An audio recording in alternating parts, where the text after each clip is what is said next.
अरे कहाँ जाता ही रे और जोरी झंटा लेके हाँ। जा तनी नहीं और जब ना रखे हम तो का करम रौरा घर में रह के हम जा तनी हाँ जो रख दी पादे खाती ली जा तनी रोक ली नहीं रुकम जो जो जो जो जो एगो बस जोरा ले ले बानी और कुछ ना। हाँ तो एगो झोरवे लेके जाइए और कुछ ना तो बहुत मार मारे सब माई पलंग पटियार देले भी और सब रौरे घर में छोड़ देले बानी। तो का लेके जाइबू का। रौरा लोग को तो ये तो मजा आवेला।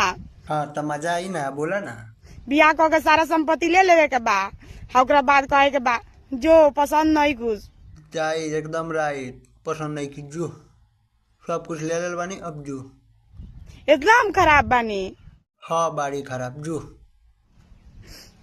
हमार पलंग दे दिया हमार गाड़ी दे दिया बस कुछ ना मिले जो तारा से मतलब नहीं के हम ना तरसम तारा खाती देख लिया कब्बो रोबो ना करे जी ले बे जो जो जो ना अब जो जो हमरा गम नहीं के रोवा छोड़ला के जाई हम जी लेम जी के दिखा दे। हमार पति ऐसे मत करी हमरा बिना ना रह पति दे हम जा दे जाई भाई हमारा के जिंदगी माई रहे।